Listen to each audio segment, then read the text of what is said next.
Assalamualaikum warahmatullahi wabarakatuh.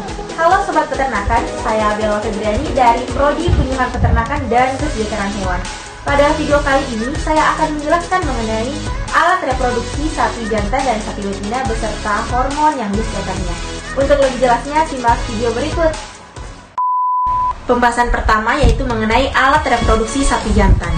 Fungsi utama alat reproduksi pejantan adalah menghasilkan sel-sel kelamin jantan atau spermatozoa yang hidup, aktif dan potensial fertil, serta secara sempurna meletakkannya ke dalam saluran reproduksi sapi betina. Selanjutnya, apa saja sih fungsi dari organ reproduksi sapi jantan?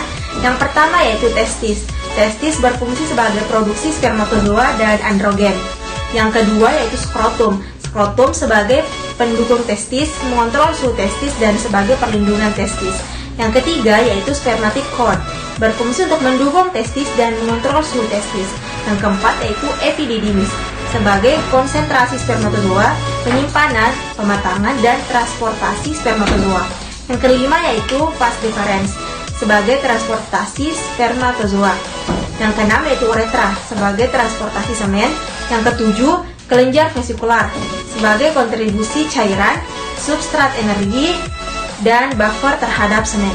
Yang kedelapan yaitu kelenjar prostat, sebagai kontribusi cairan dan ion anorganik pada semen. Yang kesembilan yaitu kelenjar bulboretalis, sebagai untuk membersihkan sisa urin dari uretra. Yang kesepuluh yaitu penis, sebagai organ kopulasi jantan.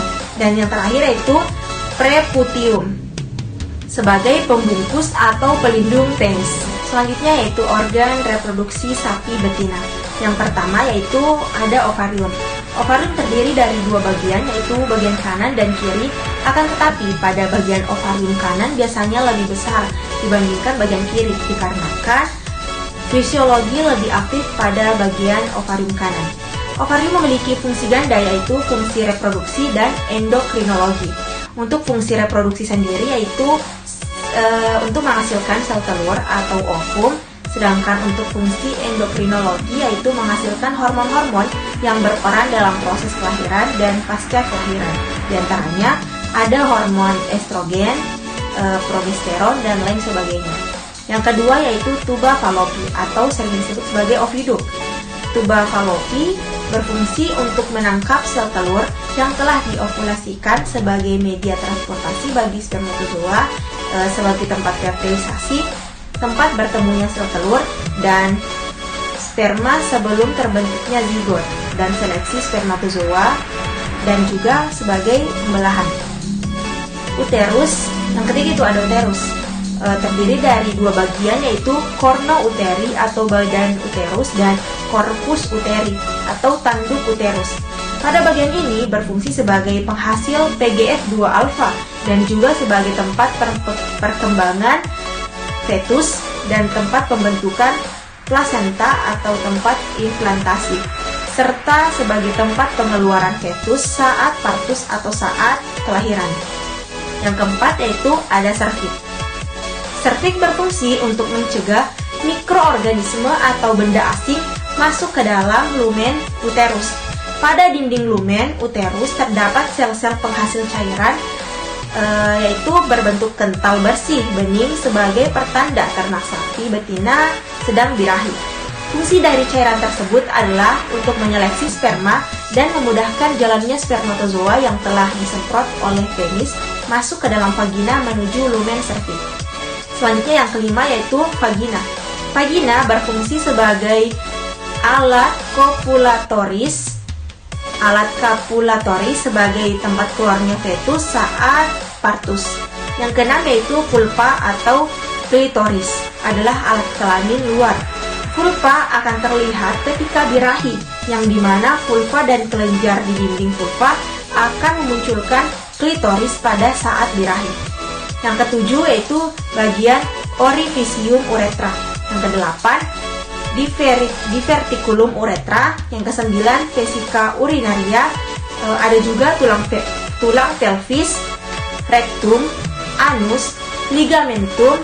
Ada juga yang disebut sebagai arteria uteri, fornix vagina, dan yang terakhir yaitu himen atau lipatan membran. Selanjutnya kita akan membahas mengenai siklus hormon reproduksi sapi betina. Yang pertama yaitu gonadotropin releasing hormone atau GnRH. Organ yang bertanggung jawab memproduksi GnRH adalah hipotalamus. Apa sih hipotalamus itu? Hipotalamus merupakan suatu bagian pada otak bagian ventral.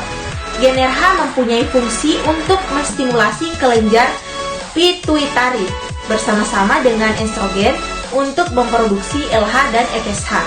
Yang kedua yaitu follicle stimulating hormone atau FSH. Setelah hipotalamus memproduksi GnRH, kemudian GnRH akan menstimulasi kelenjar pituitari untuk memproduksi FSH. FSH akan menstimulasi perkembangan folikel pada ovarium menjadi folikel degraft atau folikel yang siap ovulasi. Yang ketiga yaitu luteinizing hormone atau LH. Selain memproduksi FSH, kelenjar pituitari juga memproduksi hormon lain yaitu LH. Fungsi dari LH yaitu untuk merubah morfologi dari ovarium.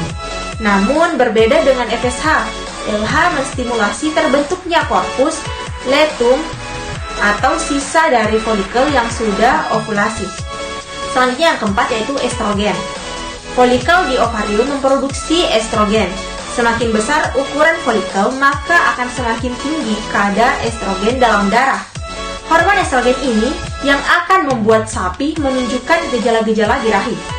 Tingginya kadar oksigen dalam darah bersamaan dengan tingginya kadar GnRH yang akan nantinya memicu pengeluaran LH yang kemudian akan menstimulasi ovulasi. Yang kelima yaitu progesteron. Progesteron merupakan nama lain dari hormon kebuntingan. Hormon ini bertugas untuk mempertahankan kebuntingan. Hormon progesteron ini akan menekan produksi LH dan FSH. Inilah yang menyebabkan pada saat bunting hewan tidak menunjukkan gejala birahi. Yang keenam yaitu prostaglandin. Prostaglandin dihasilkan oleh uterus. Hormon ini bekerja pada saat mendekati proses kelahiran. Saat fetus sudah mencapai masa kelahiran, maka tubuh fetus sudah semakin besar dan ruang uterus akan terasa sempit sehingga fetus mengalami stres. Fetal stres inilah yang akan menstimulus disekresikannya hormon prostaglandin yang memicu terjadinya proses kelahiran. Yang ketujuh yaitu oksitosin. Oksitosin merupakan hormon yang berperan pada saat proses kelahiran dan setelah kelahiran. Pada proses kelahiran, hormon ini akan menstimulasi kontraksi otot-otot uterus sehingga proses kelahiran terjadi. Pasca kelahiran, hormon ini berfungsi membantu pengeluaran susu dari induk. Baiklah, pembahasan terakhir yaitu mengenai siklus hormon reproduksi pada sapi jantan. Yang pertama yaitu gonadotropin releasing hormone atau GnRH.